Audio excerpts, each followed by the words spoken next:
ही आमची ऋता आणि ऋता ही आपल्या प्रांजलची मोठी बहीण प्रिया.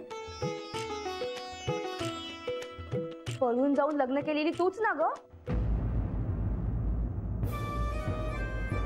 वीणाताई फार चिडून बोलतात तुझ्याबद्दल.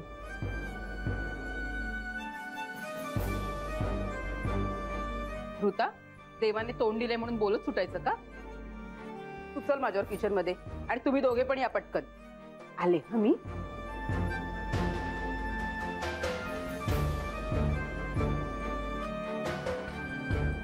ही अशी ओरडली ना की आम्ही जरा घाबरलोय असं दाखवतो फक्त. हो ना मंग्या? ए बाबा, तुम्हा नवरा बायकोच्या भांडणात मला नका ओढू. हा नाही आपण आज जाऊया का? हा चल चल आलोच आलो.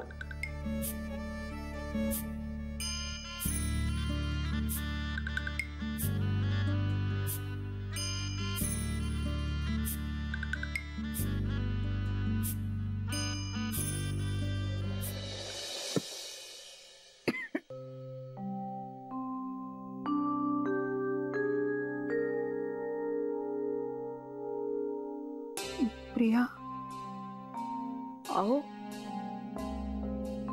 प्रिया गेली? हो गेली.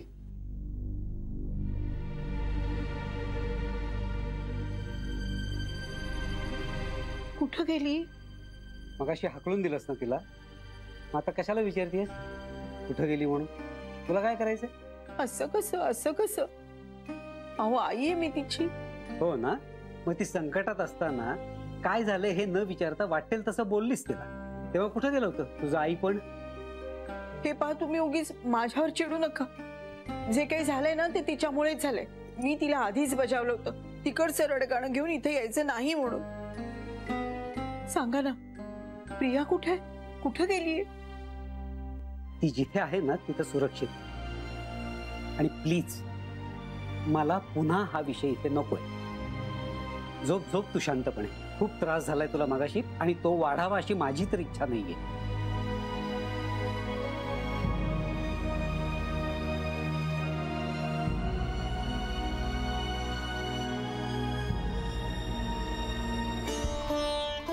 कुठं गेली असेल प्रिया?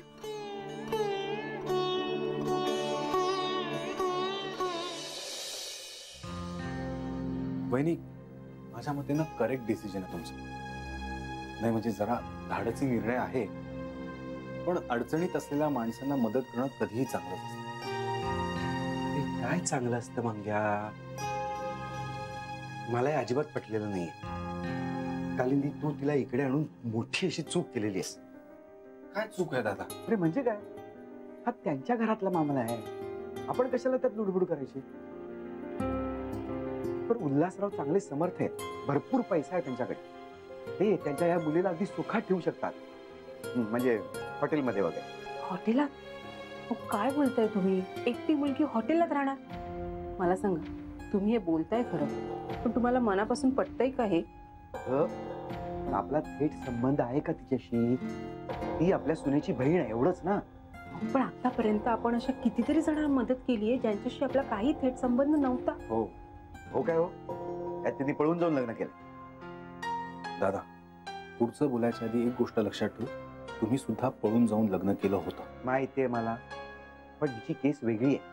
उद्या तिचा तो नवरा आला तर काय करणार होतं? पण काय सांगणार होतं त्याला, ही घरात नाहीये का? हिला एका खोलीत डांबून ठेवणार होता पण, आणि तो उद्या पोलिसांना वगैरे घेऊन आला तर? मी बघीन रे ते सगळं, तू काळजी करू नको. आलाय मोठा सांभाळणार.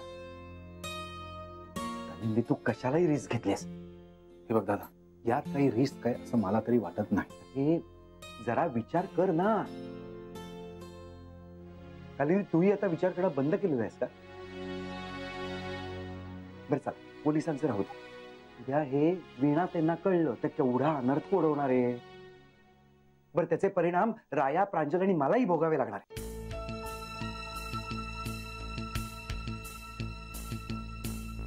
एक मिनिट. नाही, राया आणि प्रांजलचं मी समजू शकतो. तुला काय परिणाम भोगावे लागणार आहे? तू काय केलंयस? तू काही घेतलंयस का त्यांच्याकडून? म्हणजे काय, या घरातला कर्ता पुरुष आहे मी. तुमच्यापैकी कुणालाही त्रास झाला तरी तो मला भोगावा लागणारच आहे ना. नाही नाही नाही नाही नाही नकोच हे. उद्या हे वीणा त्यांना कळणार, गोंधळ होणार. आपण ह्याच्यात पडायचं नाहीये. हे बघा, तुम्हाला जर काही एवढीच काळजी असेल ना, तर हे सगळं वीणाताईंना कळणारच नाही ह्याची खबरदारी घेऊ ना आपण. तुला खात्री आहे ही गोष्ट वीणा त्यांना कळणार नाहीये? नाही, दादाचं हे म्हणणं मला पटतंय. आपल्या घरातली बातमी वीणाताईंना नक्की कळणार. काय करू था, बरोबर आहे ना? नाही नाही, मी नाही सांगणार काही. नक्की ना? हो नक्की. आज प्रियावरची परिस्थिती ओढवली आहे ना, खरंच खूप वाईट आहे. मी पण एक बाई आहे. मला समजते की ती आज कुठल्या परिस्थितीतून जात असेल. त्या दिवशी गमतीत मुकुंदा म्हणाला दुसरं लग्न करीन, तर मला आजपर्यंत तशीच स्वप्न पडतात. नाही नाही, मी आईची शपथ घेते, मी नाही सांगणार वीणाताईंना काही. That's great. हे बघ रुता, तू जर अशी चांगली वागली ना, तर या घरात तुला कोणीही टोमणे मारणार नाही. बरं दादा, आता तरी पटतंय का तुला? झालं का समाधान? मला ते कळेनासं झालंय नक्की काय करायचं. एकदा वाटतंय आपण चूक करतो, एकदा वाटतंय आपण करतोय तेच बरोबर आहे. अरे दादा, बरोबर आहे. बहिणींनी जे केलं ना ते 100% बरोबर आहे. आणि अडचणींमध्ये असलेल्यांना मदत करणं ही आपली परंपरा आहे दादा. ठीक आहे, राहणार आहे कुठे ती? हा एक प्रश्न आहेच. का? अहो, सासूबाईंच्या खोलीत राहील ती. ते अवघड आहे. का?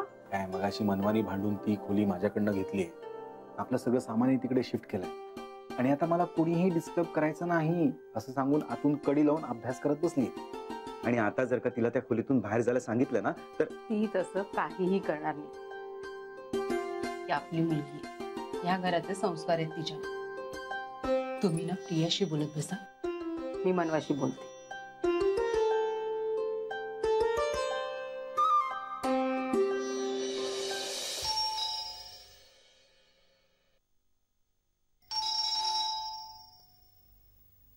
पांडू, कोण आले बघ बरं. आणि वर्गणी मागायला आले असतील तर म्हणा उद्या सकाळी या. अरे काय वेळ आहे का गणपतीची वर्गणी मागायला यायची?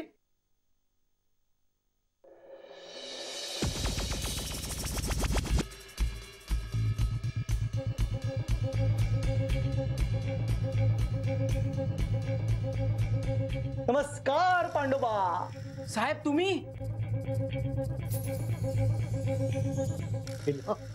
तू तू मला साहेब म्हणाला?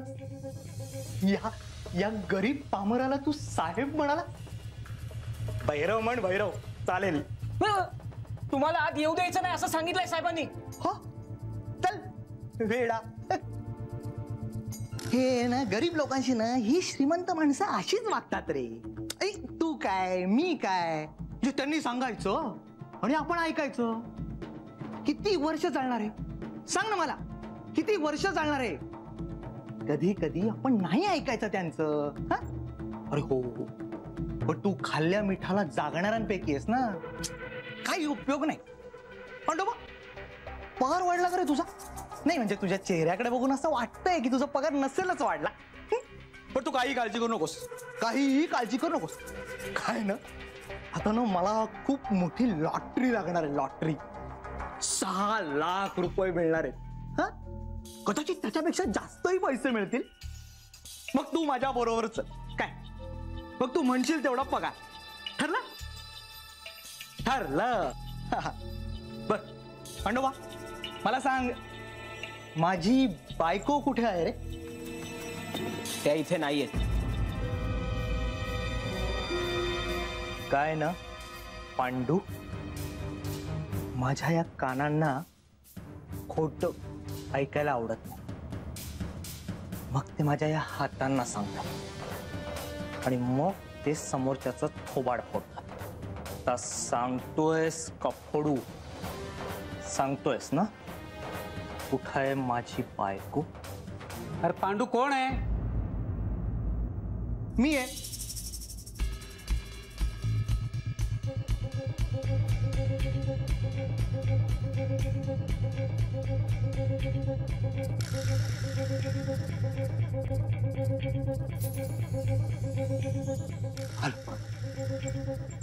आलोच. सासरे बाबा, सासरे बाबा, सासरे बाबा, सासरे बाबा, सासरे बाबा, या पायांचा स्पर्श झाला, आता माझं काम नक्की होणार. सासरे बाबा, लवकर माझ्या पाठीवर हात ठेवा आणि मला आशीर्वाद द्या. माझी बायको मला लवकर माफ करेल. भैरव पाय सोड. नाही भैरव पाय सोड. सासरे बाबा, अहो मी पाय धरले ते सोडण्यासाठी नाही नो. अहो सासरे बाबा, बघा ना, माझी बायको प्रिया घर सोडून गेली हो. अहो ती सापडत नाहीये. हे बघ, ती कुठे गेली आहे ती आम्हाला माहित नाहीये. काय ना सासरे बाबा, तुम्ही ना अभिनयात ना थोडे कमी पडला तो. चुकलं, माफ करा. नाही म्हणजे मी कोण तुम्हाला अभिनयाचे धडे देणार ना. नाही म्हणजे तुमच्या या घरामध्ये साक्षात नटसम्राज्ञी राहते, म्हणजे आमच्या सासूबाई राहतात. पण काय ना सासरे बाबा, माझी बायको म्हणजे तुमची मुलगी ही घर सोडून गेली म्हटल्यावरती, काय प्रिया घर सोडून गेली, कुठे गेली असेल ती असं तुम्ही म्हणाला हो. पण तुम्ही काय म्हणालात? आम्हाला माहित नाही कुठे गेली ती. मायेचा जरा आटला का हो सासरे बाबा? नाही म्हणजे काय झालं असेल, कसं झालं असेल हे विचारायचं सोडलं आणि पुस्तकात पाठ केल्यासारखं वाक्य म्हणालात, आम्हाला माहित नाही कुठे गेली ती. पण काय ना, तुम्ही असं म्हणालात ना, त्यामुळे मला कळलं की ती याच घरात आहे. सांगा, लवकर सांगा कुठे आहे ती, लवकर सांगा, नाहीतर मी उपोषण करेन. काय मी गांधीवादी आहे. ठरलं आमरण उपोषण करणार नाही. काय ना, मी अण्णांचा शिष्य आहे, त्यामुळे आता आजपासून अन्न त्याग. चला, आजपासून ठरलं, अन्न त्याग करणार, पाणी सुद्धा पिणार नाही, काहीही पिणार नाही. उपोषण. भैरव, तुझा हा तमाशा बंद कर आणि ताबडतोब इथून चालतो. तुला सांगितलेलं ऐकायला येत नाही का? हे बघ भैरव, मला आता जास्त वाद घालायचा नाहीये, कारण माझी बायको आजारी आहे. काय सांगताय? काय सासूबाई आजारी आहेत आणि मी करंटा इथे उभा आहे? कुठे आहेत त्या जायच्या आधी त्यांना भेटायला हवं. भैरव, मी त्या जायच्या आधी असं म्हणालो? तसं नाही, म्हणजे मी या घरातून जायच्या आधी त्यांना भेटायला हवं असं म्हणायचं होतं मला. पाहिलं ना सासरे बाबा, एका शब्दामुळे अर्थाचा अनर्थ होतो. मी त्यांना भेटून येतो. काही गरज नाहीये त्याची. तू आत्ताच्या आत्ता इथून चालता, नाहीतर धक्के मारून मला तुला हाकलून द्यायला लागेल. अहो भाग्य माझं, काय करणार तुम्ही? कानाखाली मारणार? चालेल, या गालावर मारलं तर मी हा गाल पुढे करेन. मी गांधीवादी आहे ना. हे बघ भैरव, प्रिया कुठे गेली आम्हाला माहित नाहीये, आणि आम्हाला सापडली ना की आम्ही कळवू तुला. नक्की? फोन करणार? फोन? हो. फोन नंबर आहे? नाही ना? हरकत नाही. तोपर्यंत मी इथेच बसतो. नाही म्हणजे तुम्ही तिला शोधा, या घरातच ती सापडेल. तोपर्यंत मी इथेच तिची वाट बघतो. प्रिया, हे प्रिया, मी आहे या घरात, वाट बघतोय तुझी. तुम्ही शोधा, सापडले की मला सांगा. देवा, लक्ष ठेवा. बस.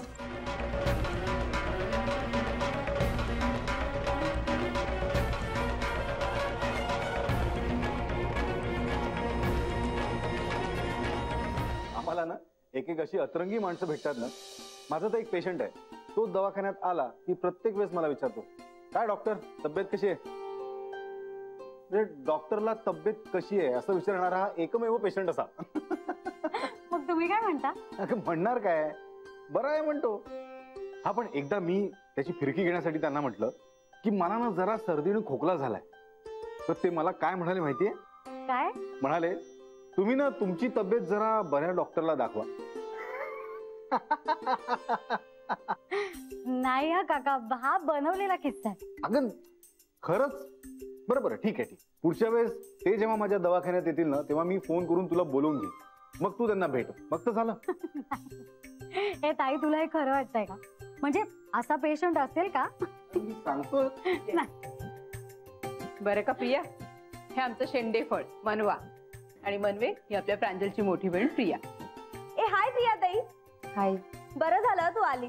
आता मला खोलीमध्ये मस्त कंपनी मिळेल, नाही तर मी एकटी ना बोर झाले असते. ए म्हणजे तसं नाही हं, तुला माझा काहीही त्रास होणार नाहीये, कारण मी दिवसभर अभ्यासच करत असते. त्यामुळे आजूबाजूला काय चालतं हे मला काही माहिती नसतं. मेडिकलला आहे ती. ए हो, पण एक प्रॉब्लेम आहे बरं का. म्हणजे ना, मी अभ्यास करताना गाणी ऐकते. म्हणजे मोठ्याने नाही, कानात हेडफोन्स घालते आणि अभ्यास करताना गाणी ऐकते. त्यामुळे तुला जर माझ्याशी काही बोलायचं असेल ना, तर आधी माझे हेडफोन्स काढायचे आणि मग बोलायचं, नाही तर मला काही कळणार नाही बरं का. हे अगदी खरे बाई. मग किती तुम्ही आरडाओरडा करा, हिला काही ऐकायलाच जात नाही. त्यामुळे मी आजूबाजूला जरी असले ना, तरी तुझ्या नवऱ्याशी किंवा इतरांशी अगदी बिनधास्त बोल. चल, मी तुला आपली खोली दाखवते.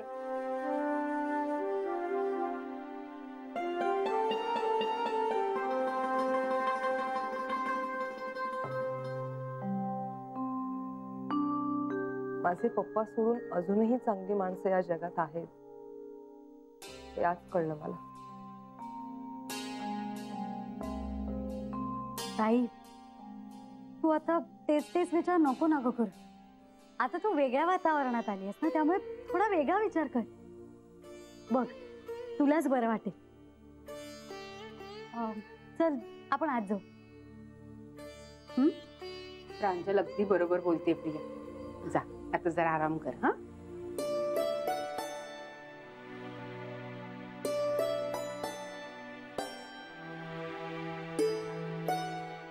वहिनी, मला एक गोष्ट कळत नाही, पण मनवा कशी काय रेडी झाली? शेवटी मनवा एक मुलगीच आहे ना भाऊजी. एका मुलीलाच दुसऱ्या मुलीची व्यथा करणार नाही. चला, आपलं एक टेन्शन गेलं ना. ते सगळं ठीक आहे, मला अजूनही तेच टेन्शन. हे सगळं कळल्यावर विना ते काय म्हणणार?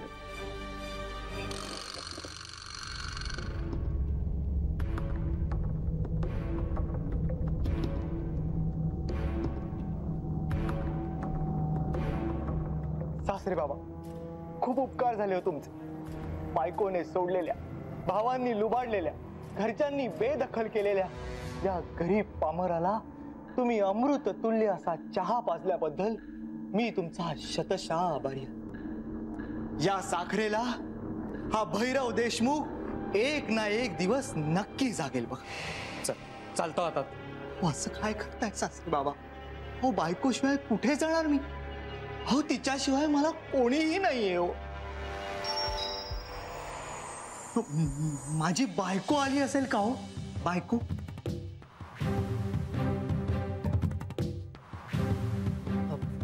पप्पा, प्रांजल कुठे? सासरे बाबा, हो कसं काय जमतंय तुम्हाला? नाही म्हणजे तुम्ही दोन्ही मुलींना एकदम गायब केलं? काय काय योजना काय तुमची? पप्पा, हे कोण आहेत? हे काय सांगणार? मी स्वतः माझी ओळख करून देतो. मी भैरव देशमुख. घरचे मला भैरवबा म्हणायचे. मित्र प्रेमाने भैरव अशी हाक मारायचं. आणि माझी बायको खूप खूप लाडात आली ना की मला ना प्रेमाने ना एकदम असं भैरू पैलवान असं म्हणायचे. भैरू पैलवान. असो, तर मी यांचा थोरला जावई आणि तुमचा साडू बाबा. मी ओळखतो तुम्हाला. काय ना, माझ्या बायकोने प्रियाने तुमचे आणि प्रांजलचे फोटो दाखवले. हा हा, वा वा वा वा, काय नयन रम्य फोटो आहेत तुमचे. पप्पा काही प्रॉब्लेम आहे का?